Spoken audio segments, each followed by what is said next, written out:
It's Lee. It's Lee. Lee Lance. Hi, everybody. Hope you're doing well and taking care of yourself and everything. Welcome to another episode of Lee Learns. I am, in actuality, Lee, your great host. All right. So like, subscribe, share, leave a comment, do all those things. I really appreciate it. So today, what I would love to cover is about Lyme disease. So we're going to go into a couple of things about it, but we're going to find out what it's all about. I've got a couple of things open here that I've just been looking over. So in order to stop wasting people's time, I don't want to sort of be searching for things. I just figured I'd have a little look, and there's some interesting things I would like to show you. So hopefully you're going to get some enjoyment or some insight into this. And let's just see how we go. So I'll just find this thing here. So this is a little thing about what is Lyme disease. So it's a tick-borne infection caused by a bacteria in the Borrelia burgdorferi sensu group. Borrelia burgdorferi. Borrelia burgdorferi. I don't know. It sounds kind of Italian there. Uh, the first symptom is usually a characteristic pink or red rash that starts as a small red spot that gradually spreads in a much larger circle with a characteristic bullseye appearance called erythema migrans.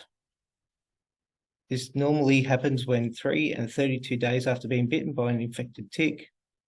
Not everyone with Lyme disease gets the rash. There may also be fever, headaches, tiredness, joint pains, and particularly prominent with infections acquired in North America. So joint pains are particularly prominent. Okay. Wow.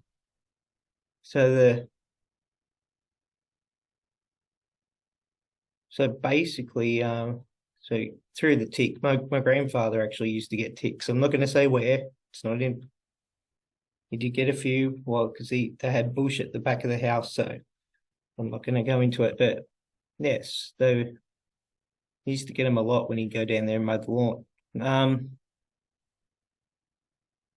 Hey, this part here is interesting. So these ticks are commonly found in parts of Asia, Europe, and North America. Related ticks occur in Australia, but these have not been shown to be infected with Lyme disease Borrelia bacteria. Okay. So this is kind of partly what I'm sort of looking at today, because there's something quite interesting that's sort of always puzzled me about this, and it's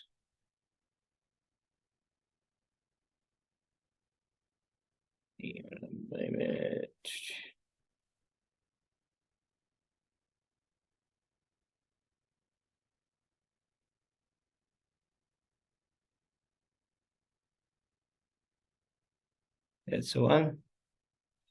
Lyme disease does not exist in Australia. So thousands of Australians claim to be suffering from tick-borne Lyme disease, but a new report insists there's no evidence it exists. So, and if you have like a positive test results, they're likely to be false positives. But there was an interesting part down here. So I think it was in this article anyway. But anyway, yeah, it's basically like if you've got it and you haven't been to America, they won't sort of doesn't exist. But if you've been to America, they've got the stuff to treat it here. So I've always found, and I think just reading on this, that's the part I was looking for. The denial of Lyme disease in Australia is based on the fact they are attributing the definition of Lyme disease to the original 1970 to 1980 definition of Lyme being caused by a single North American strain of Borrelia burgdorferi sensu stricto. Miss Whiteman said, that's Sharon Whiteman. Yeah, see, that's what sort of interested me. Like I said, the definition of Lyme disease should be expanded to include more than one strain of the Borrelia bacteria. It's non-scientific to deny evidence of these pathogens with very little contemporary research. So, in other words, it seems like there could be more than just this that needs to be recognised. There's probably more strains of it, is basically what she's saying. And that's what I sort of found to be interesting. They've got, because there's an article here. Uh,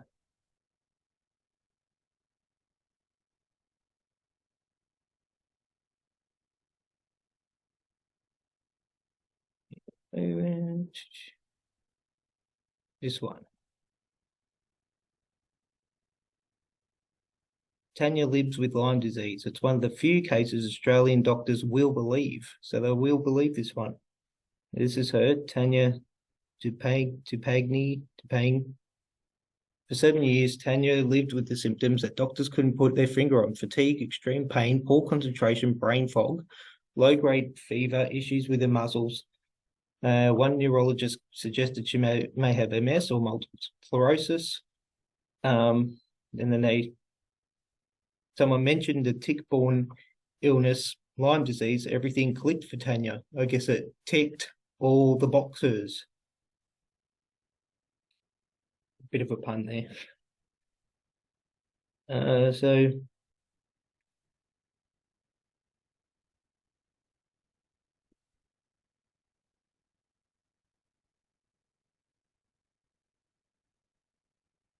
seems like this article, just trying to find out why they're not really sort of throwing it to her, like why they're sort of giving her the benefit of the doubt here, but they're not doing it for like other people.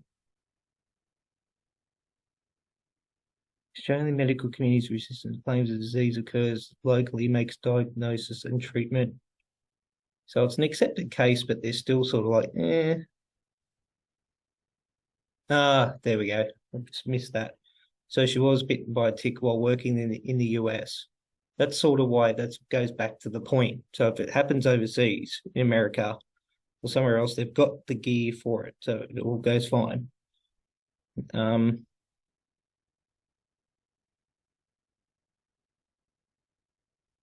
this is kind of interesting though. Like, all right, so what treatment for Lyme disease is available in Australia? In a Lyme disease endemic, sorry, endemic country, after a positive diagnosis, treatment would involve antibiotics to fight the bacterial infection. Dr. Brad McKay, a family doctor and science communicator, explained to Mamma Mia's daily news podcast quickly that these antibiotics are usually effective. However, delays in administering them can lead to people to be sick for longer periods of time. Okay, so he's basically saying that she's gotten the chronic Lyme disease.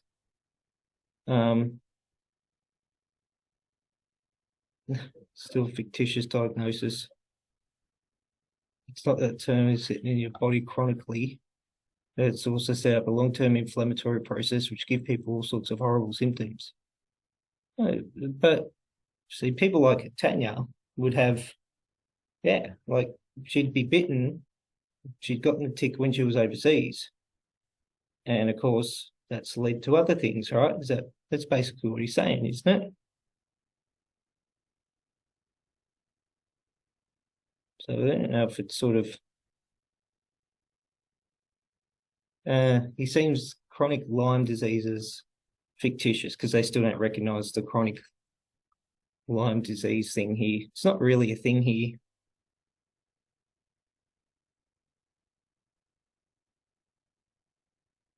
Yeah, geez, that makes it tricky, doesn't it? So she's unable to work because of it, and because Lyme disease is not recognised in Australia, she's unable to obtain mortgage insurance or Centrelink payments to help ease the financial burden.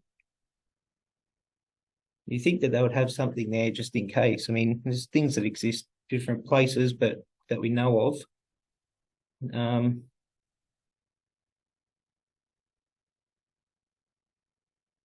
wow, this is actually a big thing. Like, this is actually happening. People are getting something that they've experienced from a tick bite, which goes back to what Sharon Whiteman was saying before about, maybe there's more strains around.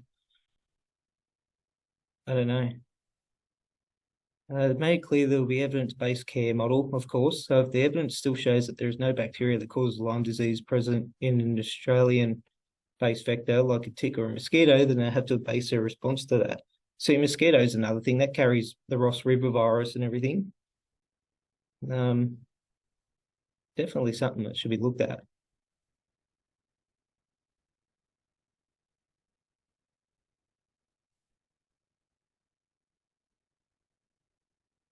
Nothing there. Wow.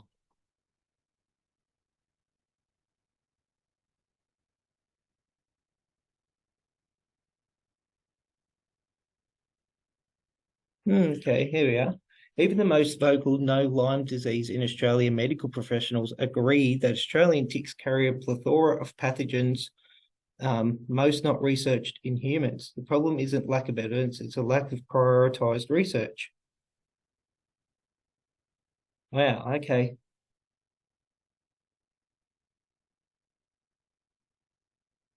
Of course, these stories are similar, marked by, so these obviously, here we are. So 1,200 submissions, many from people whose lives have been devastated by Lyme-like illness. Stories are similar, marked by suicidal thoughts, dismissive doctors, and chronic fatigue syndrome. That's another one. Chronic fatigue syndrome is another one, of course, that I've heard heaps of times it isn't recognised. So I'll probably do a video on that at some point. I'm a bit tired though, so we'll see what happens.